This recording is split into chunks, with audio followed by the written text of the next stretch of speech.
get into a bit of history, even though people find history boring, but I think in the context of Jammu and Kashmir, that is the single most important factor that really shaped the destiny of millions of people, not just in Jammu and Kashmir, but the rest of the country also. Jammu and Kashmir's 370 was granted in a certain context. And the context, of course, was after the partition of India, in which two countries were created. One was of course, Pakistan, and the other was India. And Jammu and Kashmir, because it was a Muslim majority state, and the circumstances in which it became a part of India somehow got complicated, because Pakistan tried to invade Jammu and Kashmir state, which was a princely state before 1947. And Jammu and Kashmir's ruler at the time, Maharaja Hari Singh, he acceded, of course, looking for help when Pakistan tried to invade the state. And in those circumstances, Jammu and Kashmir became part of India. Now, apart from that, Article 370 was granted to Jammu and Kashmir under the Constitution of India. But even at that time, there was a lot of opposition to the whole idea of 370, which essentially meant granting special status to Jammu and Kashmir state, which was very unique, which was very different from the rest of India, where everybody was at par, where every constituent, every state was at par with each other. And at that point of time, BJP, which was at that time it's still in the nascent years of its formation, they opposed the whole idea, because in no secular democratic dispensation can a state have different status, especially if it's a secular democratic republic. It could not have that, you have two different constitutions, two different laws, two different systems of governance. So from that perspective, it was Jammu and Kashmir was different, and Article 370 sowed seeds of political discontentment, political opposition at the very beginning of the formation of this country, and also Jammu and Kashmir, which became part of India. Now, 370, more than anything else, I would say it created a psychological barrier between the people of Jammu and Kashmir and the rest of India.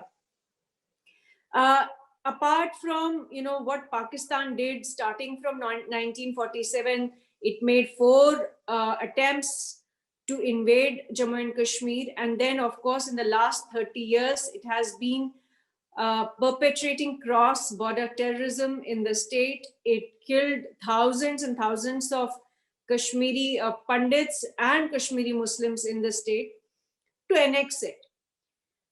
So the question here is that how did Article 370 create a psychological barrier between J&K and the rest of India?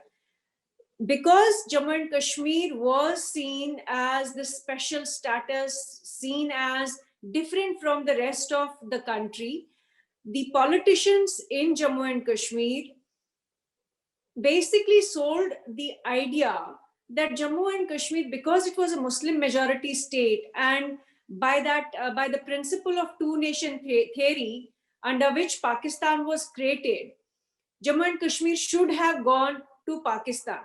And since it did not go to Pakistan and it became part of India, Jammu and Kashmir's Muslim leadership, which was concentrated in Kashmir, they projected as if they had done a huge favor to India. So they used Article 370 as a blackmailing tool. So whenever there was an issue of say power, or when they wanted funds, when they wanted New Delhi to do things that would help them to stay in power, they used Article 370 as a blackmailing tool. And in that process, Kashmiri people started believing that Article 370 was essential for its existence. The Kashmiri mainstream politician basically told his constituents in Kashmir that since you are Muslims and India is the Hindu majority nation, your Islam is in danger, your identity is in danger, your whole existence is in danger. And that created a gulf between communities, that created a gulf between New Delhi and Kashmir, that created a gulf between the rest of India and Kashmir. So essentially, if you really ask me in one line, what did Article 370 do to Jammu and Kashmir in the last 70 years? I would say that it perpetuated the idea of two-nation theory. It perpetuated the idea of Pakistan, even though India was a secular democratic republic, even though it is a secular democratic republic.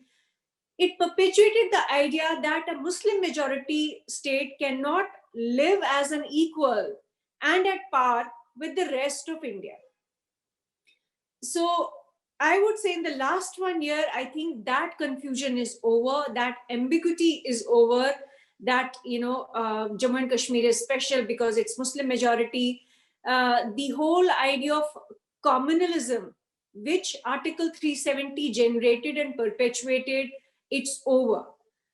As of today, under the new scheme of things, where Article 370 has been nullified because of the reorganization of Jammu and Kashmir state, which happened on August 5th, 2019, last year.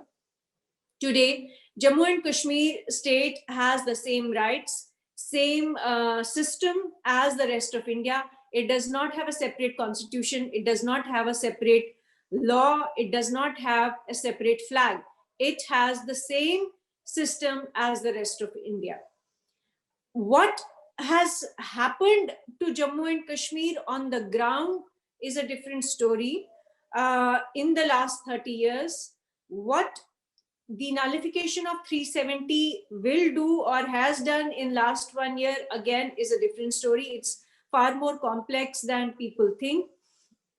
Because if an entire society has been fed a communal perspective for 70 years, and in the last 30 years, an entire society has believed that there will be some kind of resolution between India and Pakistan, and there will be some kind of give and take between New Delhi and Srinagar. That has not happened. What has really happened is that India as a secular democratic republic has prevailed in Jammu and Kashmir in the way it should have, beginning 1947 or beginning 1950, when India became a republic.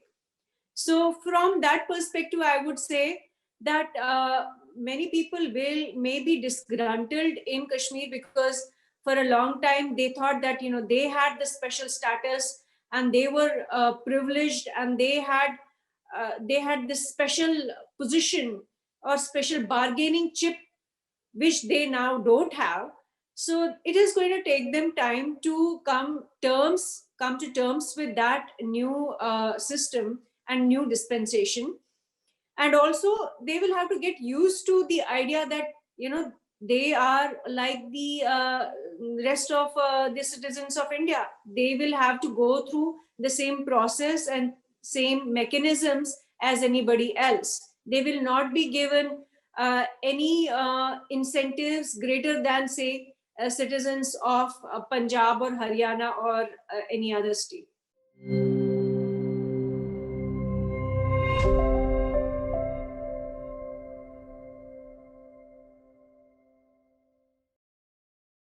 Please remember to subscribe to us and switch on the notifications for this channel. For our other social media links, more content, and to support our work, please visit citti.net. Dhanyavad. Namaskar.